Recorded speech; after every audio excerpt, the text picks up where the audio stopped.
Gold आणि silver मध्ये एक मोठी सेलिंग येण्याची शक्यता आहे आणि प्राइजेस खूप कमी होण्याची पॉसिबिलिटी आहे.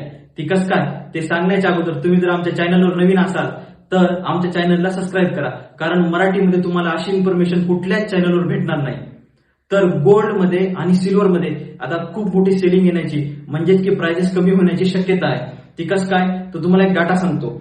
1978 पासूनचा जो डाटा आहे आणि जेव्हा जेव्हा गोल्ड 8 आठवडे कॉन्स्टंट त्याची प्राइजेस वाढती म्हणजेच की पॉझिटिव्ह असती, त्याच्यानंतर एक मोठी सेलिंग येते गोल्डमध्ये आणि ते 1978 पासून तसं झालेलं आहे.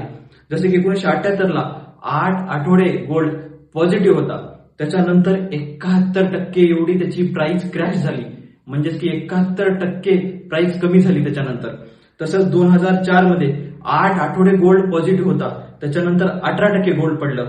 त्याच्यानंतर 2009 मध्ये 9 आठवडे गोल्ड पॉझिटिव्ह होती प्राइस, त्याच्यामुळे त्याच्यानंतर 26% गोल्डची प्राइस पडलेली आहे. तसंच 2019 मध्ये 9 आठवडे गोल्ड पॉझिटिव्ह होतं कॉन्स्टंट, त्याच्यानंतर 22% सेलिंग गोल्डमध्ये आलेली आहे. आता 2025 मध्ये 8 आठवडे कंप्लीट झालेले आहेत आपल्या गोल्ड आणि सिल्वरला, जे कॉन्स्टंट बाईंग मध्ये आहे. तर मग तुम्हाला काय वाटते, गोल्ड आणि सिल्वर मध्ये आता सेलिंग येईल का, आणि आली तर किती % येऊ शकते? नक्की कमेंटमध्ये सांगा. तसंच इन्फॉर्मेशन आवडली असेल तर आमच्या ट्रेड विथ डिटेल या युट्यूब चॅनलला नक्की सबस्क्राईब करा. धन्यवाद.